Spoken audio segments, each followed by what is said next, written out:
Okay, hey guys, I'm making this video to show you how to do kinesiotaping of the shoulder for patients who may need kinesiotaping for the reasons discussed in this presentation. We've got Beth to be our model today, which is brilliant, just mainly so that we can save the video for anyone who wants to watch it, and also so no one has to take the top off in front of everyone as a demonstration. So what I'm going to do first of all is I'm just going to have a look at Beth. Now, the important thing to note is that Beth isn't going to look the same as a patient who's had, say, perhaps a traumatic brain injury or a stroke. So I'm working with what I've got here. We're going to be looking at every patient differently. So the way that taping works for one patient may or may not work for the other one. And we may need to alter the cells depending on the patient's anatomy or the patient's severity of subluxation. So I'm going to show you two different taping techniques today. The first is going to be the complicated, fancy one, and the second one is going to be the simpler, easier to do taping. Both, in my opinion, have benefits, and both are relatively easy to do as long as you're up on your anatomy. So I'll show you the complicated one first, and then we'll turn Beth around and try the simpler one there. So the muscle that I'm going to be taping is the deltoid, one of the primary abductors, extensors and flexors of the shoulder. So what we're going to do is we can see, I'm going to just ask Beth to show us her deltoid by bringing your arm up, so just bring it out to the side. I'm going to press down here, Beth, don't let me move you. And we can see nicely that Beth has, you can see the shape and the outline of her deltoid muscle, the anterior fibres, and then also you can see the lateral and posterior fibres of the deltoid. So the place where I'm going to anchor the first bit of tape is going to be on the deltoid tuberosity, on the humerus. So I'm just going to, I've pre-cut this tape, I've just literally split it in two so that I can get both heads of the deltoid, or both trackings of the fibres of the deltoid, and then I can anchor at the bottom of the tuberosity with this bit. So I'm going to tell Beth, this tape is hypoallergenic. Have you got any allergies to anything? No allergies. Okay, don't be afraid. The tape's really easy. Is this your favourite colour? Yeah, I love it. You love green. I love Perfect. green. Well, that's fantastic. So what I'm going to do is try not to, now I've taken this bit off the tape, I'm going to try not to touch anything, because as soon as I do, the glue is going to become a bit rubbish, and that's not what we want, because we would like it to stick on for as long as possible. So I'm just going to follow. So what I'm going to say, Beth, can you correct your posture? So can you sit up nice and straight for us? And it might be that your patient can't do that and they can't correct the subluxation. We would probably expect in our patient group that they can't do that. So then I would ask, can you hold your arm? So I want you to put your arm across here, and I just want you to hold it like a baby in this position. If they're not able to do that, then you could get someone else to help you. Just apply a little bit of a Keflad movement up onto the humerus, so that any subluxation or sulcus that we could see, we can no longer see, because we don't want to tape whilst that's still there. So I'm going to just look for the deltoid tuberosity. Brilliant. And I'm just going to give the tape a little bit of a rub.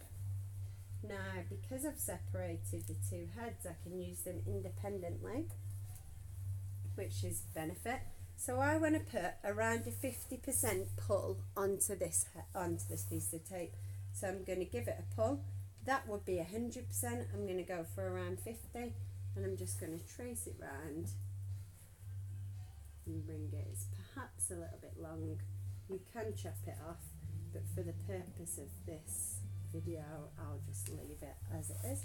Give it a little rub. Are you okay, Beth? Yeah, I'm fine, thank you. Brilliant.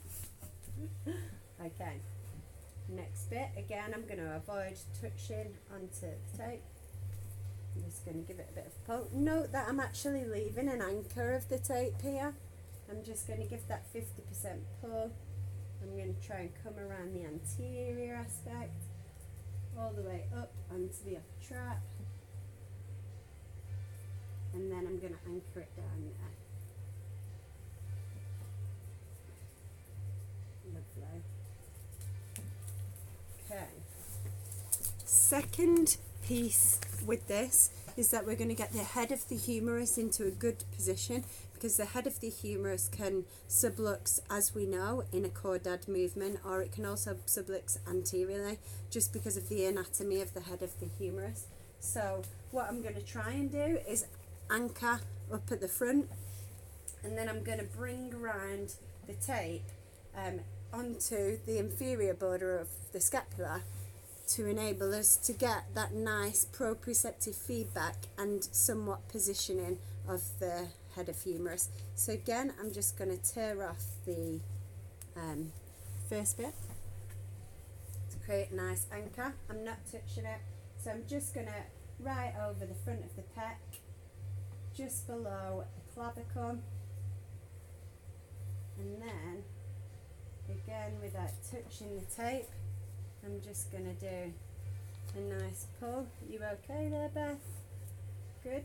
I'm going to come 50% all the way around, and then I'm coming down. Doesn't really matter where it finishes, but round about the inferior border of the scapula, and then that could be it. That could be the masterpiece. You don't need to add anything else to it, because hypothetically, although we know it's not true, Beth's shoulder is very anteriorly subluxed as well as subluxed down, so we had a sulcus sign. I'm also going to add a third piece, which is just going to give another anterior posterior pull to the humeral head and just make her feel that little bit more supported. So you might use the third piece of tape if you feel that somebody has a significant subluxation, or if they're in the more early stages where they're still not getting much activity at all up in the around the shoulder and the rotator cuff and the deltoids. So let's have a little look. We're just going to plant this. I tend to go around where I planted the first piece so that they're connected. It doesn't really matter too much. You're going to go over the pec, so I'm going to plant again without touching. I'm going to just check with the patient. Are you okay? Any problems? No, it's great, thank you. Are you feeling happy? Yeah, it's my favourite colour. Okay, good. So I'm going to again do a 50% worth of a pull. And then we're going to join back to the other piece of tape. You're going to give that a little bit of a rub.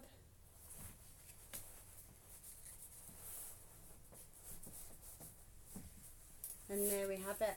So now, Beth, if you let go of this arm and just relax it, we can see that although we know she's not a true patient, she has a much better position of this humeral head. It's sitting more posteriorly, and also no sulcus sign. Okay, well, let's switch Beth around to the other side. So if she just comes and has a sit there, what we're gonna do is the simple one. So simple being that we're gonna try and achieve exactly the same thing, but pretend Beth has a sulcus sign, pretend Beth's shoulder's rubbish, it's doesn't have any muscle. We'd still ask her the same thing. We'd still check a range of movement. Beth, I'm going to ask you to bring your arm up to the side. I'm going to push down on it. I don't want you to let me move you, okay? So bring your arm up. I'm going to push down, and we can see clearly the head, the body of the deltoid, and we can therefore locate the tuberosity of the deltoid. Okay, bring your arm down. Thank you very much. Now what I want you to do is just correct your posture. So keep it, and by when I say correct your posture, what I mean is imagine there's a piece of paper between your shoulder blades. You're going to try and keep it there and don't let me pinch it, and keep your shoulders nice and tall. Sit up tall like a soldier, that's it. Okay, So now we've got Beth in a good posture. Again, we've anchored onto the deltoid tuberosity. I'm going to apply similar, oh, we lost the tape.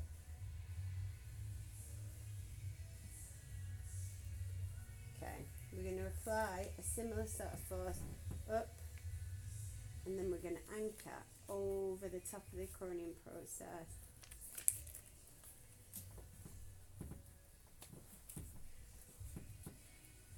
Sorry. Okay. So you can see that with that one I had anchored and had a Keflab force similar to the other one. If they have a significant subluxation, you could ask them to just give a hand to their arm to help it. And then the second piece of tape, and you only need 2 in this one, which is the benefit of it. It's easier, simpler, and you need less tape. So if you're on a budget, you might find that this one works well enough. Again, I'm not touching it. I'm just going to come around the front, so just in front of kind of the coracoid process. I'm going to anchor over the pec. Not the coracoid process. Okay. And then I'm just going to give 50% and coming back all the way down to the scapula. And then I'm going to give it a rub. Ta-da! So you can see from this one that it's obviously simpler and it's easier to do. Can you just stand up for a second? So if you see from this one, it's a lot more complex to do. If you've got a patient who's a bit annoyed by the taping process, then you might not find that useful. I personally do find that it's useful, and also I feel that this one is good if someone's undergoing FES. You can shape the tape so that you can still fit the FES electrodes on, because I don't think you can do FES through tape because it's not going to stick. So you can, and I've had a patient where we've brought this piece of tape down a little bit and spread the deltoid a little bit further around so that we could still fit on the FES in the middle. So that's another consideration to have. But generally, I don't feel you need to do anything really that fancy. Just give it a go, have a play, see how you feel with it, and I'm happy to answer any questions or help if I can. Thank you. Thanks, Beth.